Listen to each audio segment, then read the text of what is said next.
Hello everyone, my name is Pankaj Singh and today I am going to take up a small topic briefly with respect to your history optional, and that would be British conquest of India. So, we are going to look at the British conquest of India as an overview, as an approach how British went about creating an empire for themselves in India, for which they were able to rule for quite good number of years. And also we would be looking at the aspects, the factors which help them create that empire in India. All of us know British came to India merely as traders, right. There were several European trading companies who had come before them, who had come after them, but it was the British who were able to create and sustain an empire for itself for a long period of time. So much so that if you recall, America was also one of their colony, the 13 colonies of America. They had to become independent, and this small country called India was able to compensate to the British for their losses.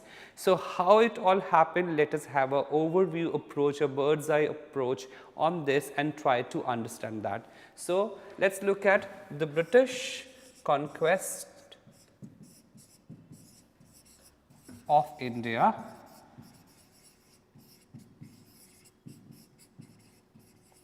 So, you see, before the British, who were the political masters of India? It were the Mughals. And Mughals had started their journey from the first battle of Panipat.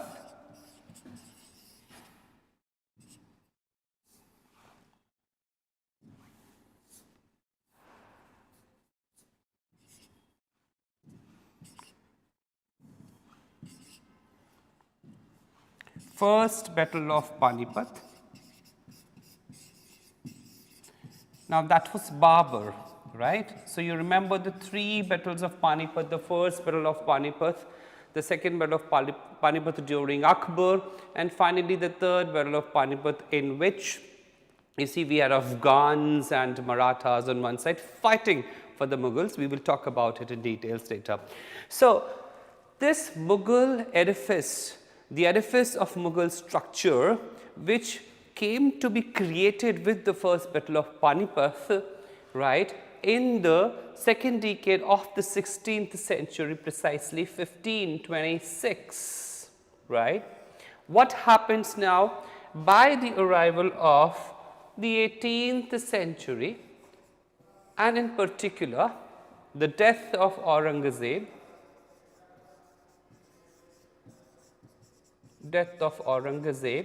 which year? It would be 1707. So, the edifice of Mughal structure that had been generated centuries before, by the beginning of the 18th century, had started to crumble, had started to come down and collapse. And this happened because of its own weight and its inner contradictions, right.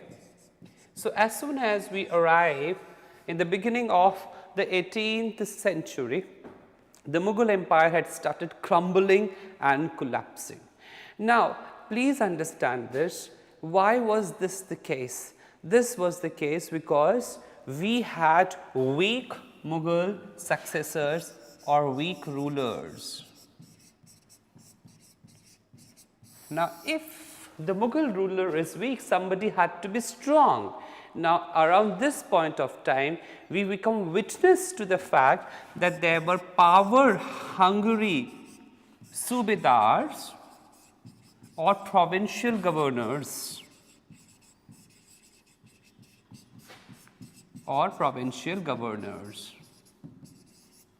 Now, try to understand this. As long as the central leadership in Mughals was strong, means the ruler was strong, everything was in its shape. However, as soon as the Mughal ruler started becoming weak and this position is getting diluted and weaker, the power aspirations, the political ambitions of their own provincial governors who were there at Bengal, who were there at Awadh, who were there in Deccan. They started coming out in open, and you see, even in the heydays of Mughal Empire, revolts and desertions or even conspiracies, right? So, be it revolt or desertions or conspiracies, even in the heydays of Mughal Empire, they had been there, but they had been subsided, they have been put under control because of strong leadership.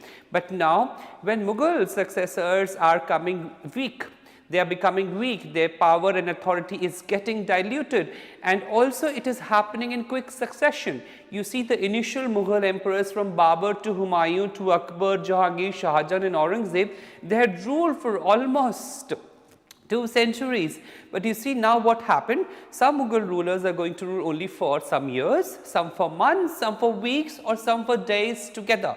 So, because of this quick succession of Mughal emperors, the political aspirations, the power hungry appetite of the Mughal Subedars and provincial governors started coming to surface. And you see, the scene is now that they are the ones who have started acting as kingmakers, right. Now, it is because of this that because they want to themselves become the kingmakers or want themselves to acquire power, what they did, and please remember, revolts, desertions and conspiracies are very, very common. Because of this, these provincial governors did not mind at all joining the hands of traditional Mughal enemies for their own personal benefit. Are we getting the point? So, in 18th century India, there is this game of territorial aggrandizement which is going on. Territorial aggrandizement. So, 18th century had become a theatre to territorial ambitions, territorial aggrandizement going on in the Mughal Empire in India, in which the Subedars had no hesitation at all joining the hands of traditional Mughal enemies. And not only this, you see how loyalty has been diluted and stooped to its lowest level, that these aspirators to power had even gone on to join the hands of English East India Company. We have seen that happening, after Battle of Plassey, before Battle of Buxar, how you see English East India Company is able to take on board traitors of the Nawabs of Bengal to his side, and that is how they were so victorious in Battle of Plassey 1757. Now you see what happens. India in 18th century is witnessing a triangular conflict. Now, the tripartite struggle is different, this triangular conflict is different. Now, try to see that. One, we have Mughals. Now, definitely Mughals have outlived their utility. In North India, we are talking about North India. Then we have Afghans. Then we have here Marathas. So, a triangular conflict is going on between Mughals, who have now outlived their utility, and Afghans and Marathas. Now, please recall this year, very, very important, 1739, invasion of Nadir Shah. Nadir Shah comes to India, and this is during the tenure of Mughal Emperor Muhammad Shah Rangila.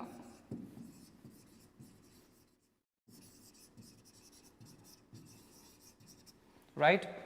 Now, you see what happens. The accumulated wealth of the generations of Mughal kings and Mughal empire came to be looted by this invader Nadir Shah in 1739, and you would be surprised to know he took away all the wealth generated by such huge generation of Mughal emperors over such a long period of time, including our Kohinoor and the Peacock throne. Kohinoor and the Peacock Throne.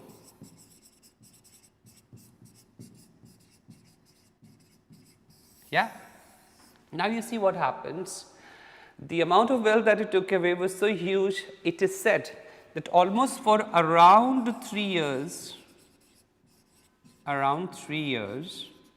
he had not taxed his people in Persia. Now, this year might be controversial a bit. Some books might say 3.5 or 2.5 or 4. We will conservatively go by around 3 years. Yes. Now, you see what happens, that this invasion of Nadir Shah had actually left Mughal Empire prostrate and bleeding before the world, right? So, everyone was witnessing Mughal Empire laid prostrate and bleeding, and that there is a political vacuum in India. Political vacuum in India. So, coming back to the triangular conflict, we had Afghans, we had Marathas, and we had Mughals. Now, you see, Marathas had been outdone by Afghans in third battle of Panipat, that is 1761. So, Marathas are out of the scene now. The third battle of Panipat, it has been commented, there was not a home which not had to mourn over the death of either a son, a husband, a brother, or a small relative, a distant relative of his. That was the devastation caused to Marathas by the third battle of Panipat. So, the third battle of Panipat seals the fate of Marathas in India.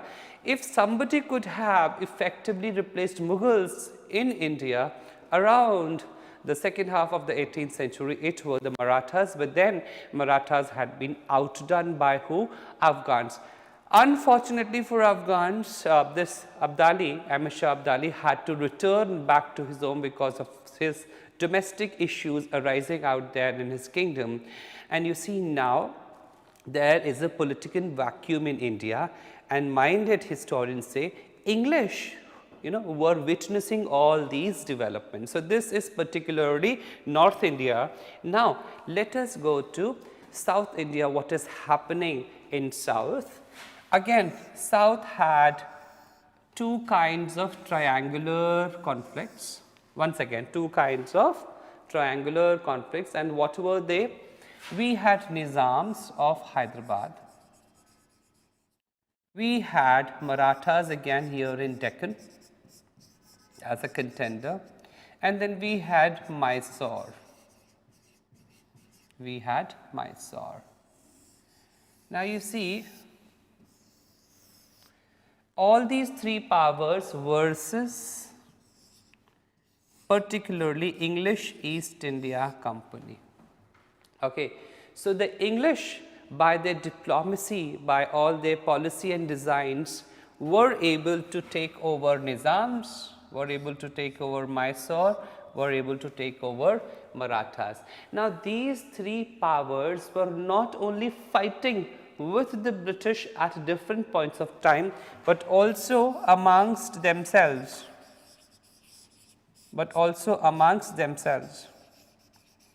Now, in a situation when these powers are fighting amongst themselves, what are they doing?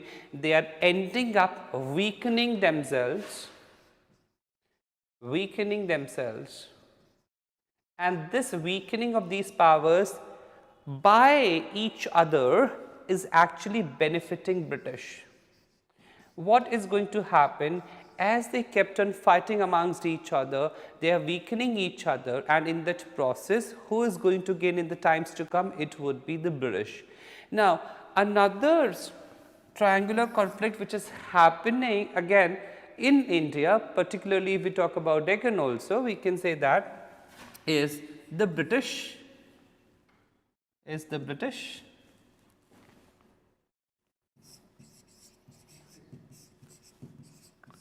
is the French and the Dutch.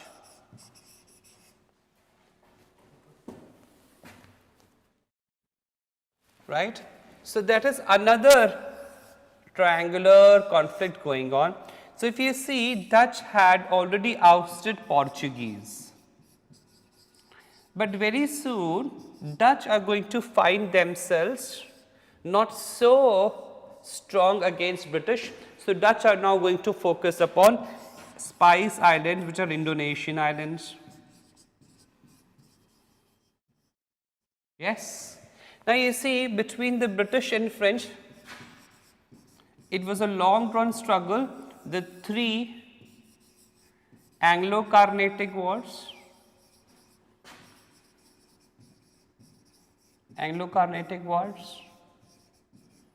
Now, if you see, interestingly, British and French, they were not just fighting here in India, they had been sworn enemies of each other, even in medieval Europe and modern European history.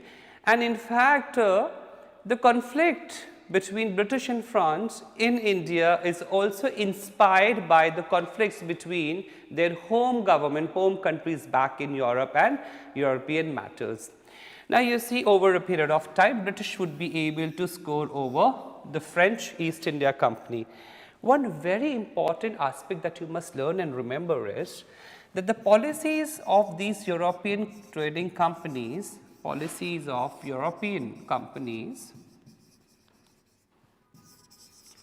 is driven also by the dictates of the home government,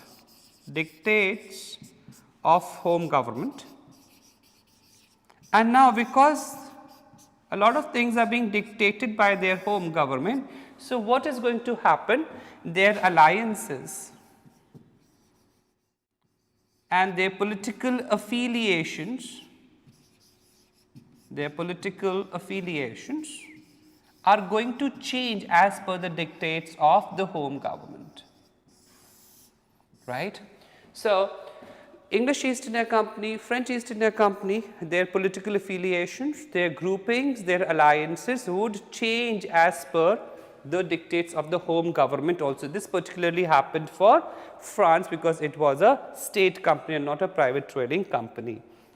Now, you see, be it North India or be it South India,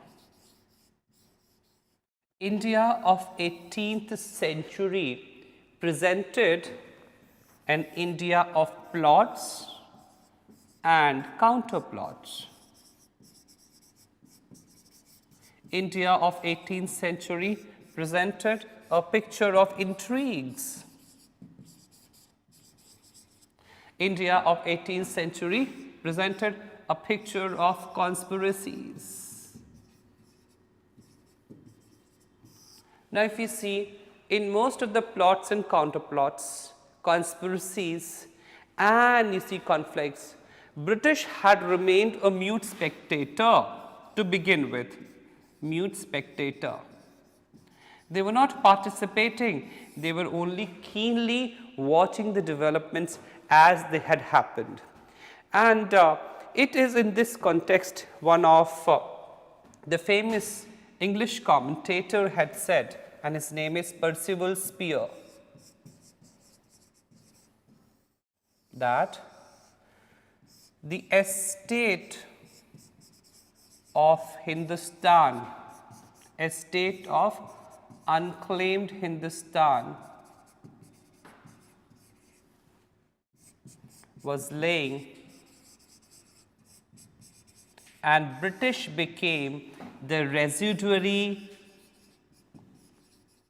legatee of the unclaimed empire of Hindustan.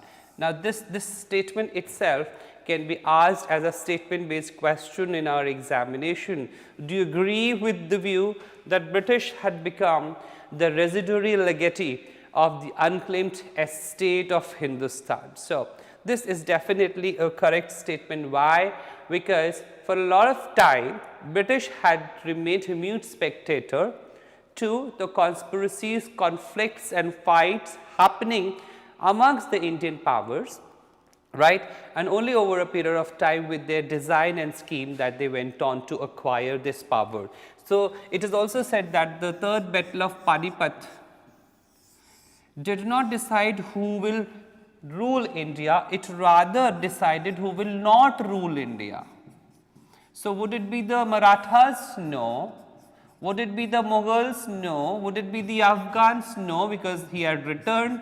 Would it be anyone from provincial governors of Mughals? No. Would it be anyone, those states like Mysore or Nizams of Hyderabad, etc.? Not at all. Even if you see, when this struggle was going on, there were certain powers which had given a tough fight to Mughals. For example, we had Rajputs, we had Jats, we had Rohilla chiefs. Now, by 18th century, precisely by the second decade of the 18th century, these states had become subsidiary states. These states had become subsidiary states. And now, as subsidiary states, they would also participate, in conspiracies with other stronger powers. And what happened? India in the 18th century presented a picture of political chaos and confusion. And it is because of this political confusion that English East India Company was able to take advantage of and create a political empire for itself. So, the political game that India had become a witness of presented a picture of, presented a scene of extreme political chaos, anarchy and confusion, and the British were actually able to take a good advantage of it. So, it is only with the British taking over that political chaos, confusion ended, and the British Empire begins first under the rule of English East India Company, and then after the revolt of 1857 under the British Crown directly, So, that was the British conquest of India in terms of political factors which facilitated the arrival of English East India Company as political masters of India. Other than this, there were several other factors which facilitated the rise of British in India. So, what were those factors which facilitated the rise of British as a political power in India is what we are going to see now. Now, look here, when it comes to British, very importantly, British had superior arms, British had superior tactics, British had superior strategy. Now, when it comes to superior arms, we know that British represents a modern force. They had modern weaponry, modern armory, and it was quite light, and in terms of swiftness it was very, very comfortable. European arms could fire three more times than the Indian artillery. Now, try to understand this. Because of its advanced weapons, because of its lightweight, it was able to score over outdated weaponry of Indian counterparts. Yes. Now, when it comes to strategy and tactics, please understand that British would always ensure that they study their enemy or study their rival, and very importantly, they looked for traitors. And very famous saying, very famous quotation for Battle of Plassey 1757. Battle of Plassey was no battle at all. It was rather a transaction in which the Nawab of Bengal was sold by some influential people of Bengal, right. So, what happened in 1757, this war, this Battle of Plassey actually was not fought on the battleground. Hardly within 3-4 hours it got completed, because the people, the soldiers, their leaders had switched their loyalties towards British. So, British, whenever they would enter into a war or a battle, they are going to study their rival very strongly, and they would try to pick up things where they can gain a currency. Now, when it comes to strategy, British would always follow the system of waging a war, fighting a war, followed by some period of treaty or truce. So, this is something like Gandhiji's strategy of struggle, truce, struggle, where Gandhiji said that the capacity of the masses to sacrifice and to struggle is limited. So, it must be followed by truce period, which according to Gandhiji, and which Gandhiji popularized as constructive work time period also. So, that is a different thing, but British would fight with their enemy, and you see, in order to gain control over their situation, or let us say if their fortunes are going at a lower ebb, they would be very quick to enter into a treaty or submit or start negotiation. At this period of treaty would actually be a period of British trying to plan things for the times to come, right. They would plan their next move in this period of truce. So, this way you see Indian powers lacked tactics, Indian powers lacked strategy, and of course, in terms of modern arms and weaponry, of course, Indian powers were no match to their European counterparts, right. The second point, and it is very, very important, training of soldiers. Now, this is again a very important factor which went a long way in the creation of British Empire in India. Why? Because the soldiers in the British army, in the army of the company, were strongly trained on modern lines, and they were also very, very disciplined.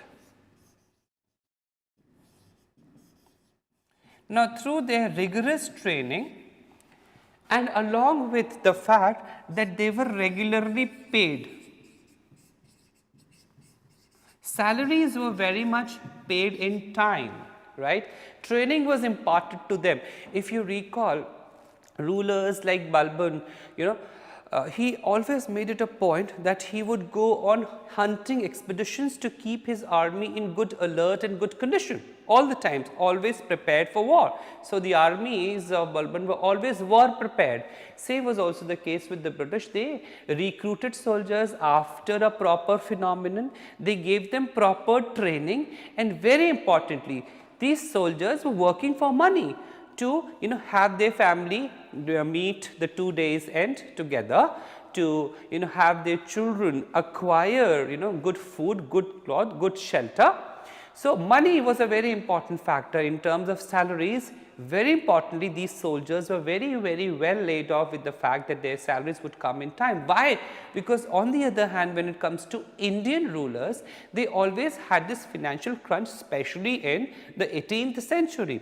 Not only this, we had powers like Marathas who had to give up their campaign, or if not give up, they had to halt their campaign in order to raise money first and then give to the soldiers. So, what happens in a situation where you do not have good training, where you are not paid on time, so your loyalties are going to be switching at one of the most opportune time, which can switch the fortune in favor of your own rival. So, we have seen this happening amongst the Indian powers, that their soldiers would desert them at the last time. They would switch their loyalties, and that they would not fight with good zeal because they are not being paid in time, right. Third, and a very important fact is that recruitment in English East India Company's army of the officers was through a proper talent search, and once talent has been recruited, rigorous training.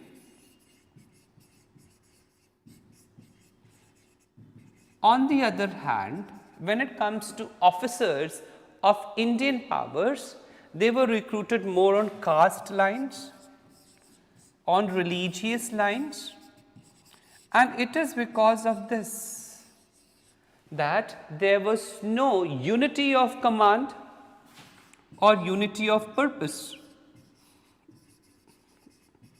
Now, for example, you see Battle of Buxar. We had Mughals, we had Awadh Nawabs, and we also have Mughals, Awadh Nawab and Bengal Nawab fighting together against one enemy, which were British. But you see, the soldiers of Awadh Nawab would listen more to their own commander than to Bengal or to Mughal commander. So, this way cohesion or unity of command was completely missing, which exposed their weaknesses, which rendered them weak on the battleground. However, on the other hand, these officers recruited by British were actually tested in terms of their military preparedness or military skills, right.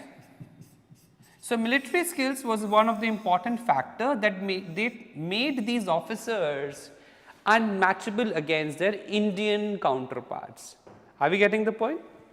Now, you see, in addition to point number 3, we can have one more point, that the first line of officers,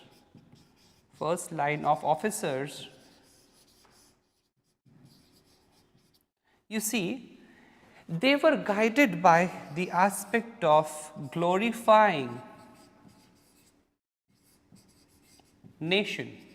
They were fighting for the cause of England, they were fighting for the cause of company. When it comes to Indian counterparts, they were fighting more on caste lines, their own kingdom. So, you see, Percival Spear has again said, a victory for an Englishman was a victory for the nation, a victory for an Indian soldier was a victory for his own kingdom. Now, you see, very quickly, British represented a materially advanced civilization, while India of 18th century represented a decadent static society. A decadent static society is never a match to highly advanced materialistic civilization which the British were. Are we getting the point? So, these were the factors which helped British to score over their Indian powers, and this is how British were able to establish a empire for themselves. And mind you, this did not happen in a day or two. It spanned over almost a century, in which British were able to acquire different parts of the country. Right. By the second half of 19th century, British were able to have control almost over whole of India, except Assam and Punjab and Sindh, which they would be able to do very soon.